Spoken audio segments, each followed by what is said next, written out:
দল বা সংগঠনের বিচারের বিধান রেখে আন্তর্জাতিক অপরাধ ট্রাইব্যুনাল আইন সংশোধন করেছে সরকার। আর অন্তর্বর্তী সরকারের এই উদ্যোগকে স্বাগত জানিয়েছে প্রসিকিউশন। এমন পরিস্থিতিতে যে কোনো মাধ্যমে আওয়ামী লীগের রাজনৈতিক প্রচারণার আর কোনো সুযোগ নেই বলে মনে করেন আইন বিশেষজ্ঞরা। একই সঙ্গে দলটির এই পরিণতি অন্য রাজনৈতিক দলগুলোর জন্য কঠোর সতর্কবার্তা বলেও মত দেন তারা। জুলাই আগস্টের গণ অভ্যুত্থান দমাতে ছাত্র জনতার উপর আওয়ামী লীগ এবং তার অঙ্গ সংগঠনগুলোর নির্মমতায় দেশ জুড়ে ওঠে সমালোচনার ঝড়।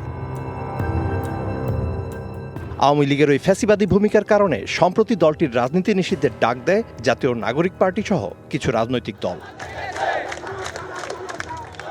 আন্দোলনের মুখে অবশেষে বিচার না হওয়া পর্যন্ত দলটির সব ধরনের কার্যক্রম নিষিদ্ধ করে অন্তর্বর্তী সরকার। আওয়ামী লীগের যাবতীয় কার্যক্রম নিষিদ্ধ করার সিদ্ধান্ত গ্রহণ করা হয়েছে। আর রোববারই মানবতাবিরোধী অপরাধে দলের বিচারের বিধান রেখে আন্তর্জাতিক অপরাধ ট্রাইব্যুনাল আইন সংশোধন করে প্রজ্ঞাপন জারি করে আইন মন্ত্রণালয়। প্রসিকিউশনের পক্ষ থেকে আমরা মনে করি এটি একটি যথাপোযোগী উদ্যোগ। যদিও বাংলাদেশে প্রচলিত অন্যান্য আইনেও সংগঠনকে ব্যান করার বা সংগঠনের বিরুদ্ধে শাস্তি দেওয়ার বিধান আছে। গ্লিটারের টুইন লেমন ও অ্যান্টিব্যাকটেরিয়াল ফর্মুলা বাসনকে চকচকে জীবাণুমুক্ত করে আমাদের দেয় গ্লিটার গ্যারান্টি।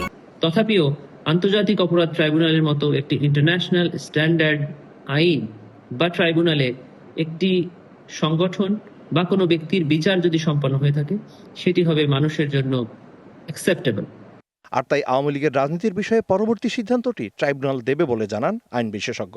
ট্রাইব্যুনাল থেকে কোনো আদেশ না আসে আওয়ামী লীগের কার্যক্রম চলবে কি চলবে না সেই ব্যাপারে ততক্ষণ পর্যন্ত আওয়ামী লীগের কার্যক্রম বন্ধ থাকবে।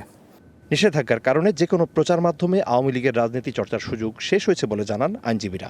নিষিদ্ধের আদেশের ফলে এটি দাঁড়ালো যে তাদের কোনো সংবাদ প্রচার করা যাবে না, তাদের কোনো বক্তব্য রাজনৈতিক সংক্রান্তে প্রচার করা যাবে না। কোনো কিছু যদি আপনি প্রচার করেন তাহলে আপনি আইনের ব্যত্যয় হবে। সেই আদেশ অমান্য করার কারণে তো আপনি কনসিকুয়েন্স ফেস করবেন। দেশীয় রাজনীতির এই প্রাচীন দলটির এমন করুণ পরিণতির জন্য দলীয় প্রধানের স্বৈরতান্ত্রিক মনোভাবকেই দায়ী করেন আইনজীবীরা। এটিতে শুধু আওয়ামী লীগের বিষয় না, যেই মনেস্টার হবে, যেই ফ্যাসিস্ট হবে, তারাই এই আইনের আওতায় বিচারের সম্মুখীন হতে হবে। ভবিষ্যতে যাতে কেউ মনেস্টার না হয়। আমাদের দেশে 53 ইয়ার্সে কেউ সামরিক আবরণে মনেস্টার হয়েছে, কেউ বেসামরিক আবরণে মনেস্টার হয়েছে। আমাদের সুখকর কোনো কিছু নেই। সিটিজেনের রাইট কাটেল হয়েছে সব সময়। যে স্বৈরতন্ত্র তারা করে গেছে, মানুষের উপর যে অত্যাচার করে গেছে, যেভাবে করে নিজেদের সিদ্ধান্ত চাপিয়ে দিয়ে গেছে, ওয়ান ম্যান শো যেভাবে প্রতিদিন তারা চালিয়ে গেছে, তাতে করে জনগণ থেকে তারা অনেক আগে তারা বিচ্ছিন্ন হয়ে গেছিল। বর্তমানের এই সিদ্ধান্ত ভবিষ্যতে কোনো বিতর্কের জন্ম দেবে কিনা তা আগামীর প্রেক্ষাপটে নির্ধারণ করবে বলে জানান বিশ্লেষকরা। আর ভবিষ্যতে চ্যালেঞ্জ হবে কি হবে না এটা তো ভবিষ্যতের ব্যাপার। ভবিষ্যতে। Mizan Ahmed, DBC news, Dhaka.